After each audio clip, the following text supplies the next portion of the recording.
friends, bumubuhos na pagpapala o blessing. Yan nga ang naging komento ng mga netizen. Matapos ngang itag or i-repost ni Dominic Roque ang 5.11 Cafe and Boutique grand opening with special guests.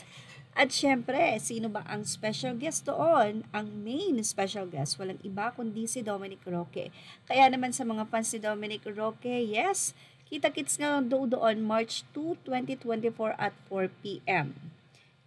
Sa San Rafael Street, Santa Cruz, Porac, Pampanga.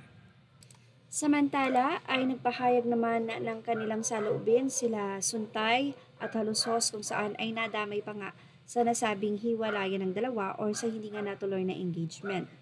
Ang dahilan kung bakit tila lumalak pa ang nasabing mga issue at hindi kagad nagsalita gaya ng idinidiman ni Christy Fermin ay dahil nagpunta nga si Bea Alonzo ng Singapore after nga ng nasabing issue na to. Ayaw na sana magsalita nila Dominic at Bea pero nadamay na nga ang kanilang mga kaibigan sa malisyosong mga paratang ng ilan sa mga showbiz columnists or showbiz insider katulad nila Christy Fermin at ng ilang pa si Hengasa at ng ilan pa. Kaya naman ipinahagi nila na inintay ni Dominic Roque itong si Bea upang makiusap na magkaroon ng joint statement. Ano nga kay Mayor Bullet Halushos ang nasabi nga pong chika di umano ni Christopher Min na maraming nagsasabi na naging sugar daddy nga daw itong si Mayor Bullet ni Dominic Roque ay nag-ihit na nga ito katatawa at sinabi nga pakasagwa nga daw nung terms na sugar daddy. Doon ay nagpaliwanag sila kung bakit nga ba nakatira si Dominic Roque sa kondo nitong si Mayor Bullet Halushos na kung saan simula pa noon ay very close na nga sila dahil sila po ay magkakaibigan. At dahil nga wala naman nakatira sa kondo, kaya naman kinausap nitong si Dominic kung pwedeng rentahan na lang niya.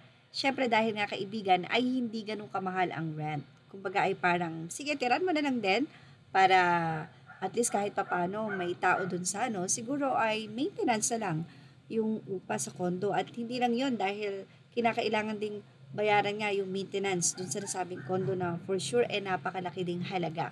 Mga fans nila Bea at Dominic ay hindi maiwasan na mag-suggest na kasuhan na nga daw ang mga marites para ito ay maiwasan na yung sila ang nagbibigay ng sarili nilang pakiwari kung itong si Dominic or Bea ay bakit nagkahiwalay. Well, ano masasabi nyo sa ating update na ito? Laging na ang inyong opinion sa ating comment section. Thank you for watching Miss Lee Vlog. Photos are credit to the rightful owners.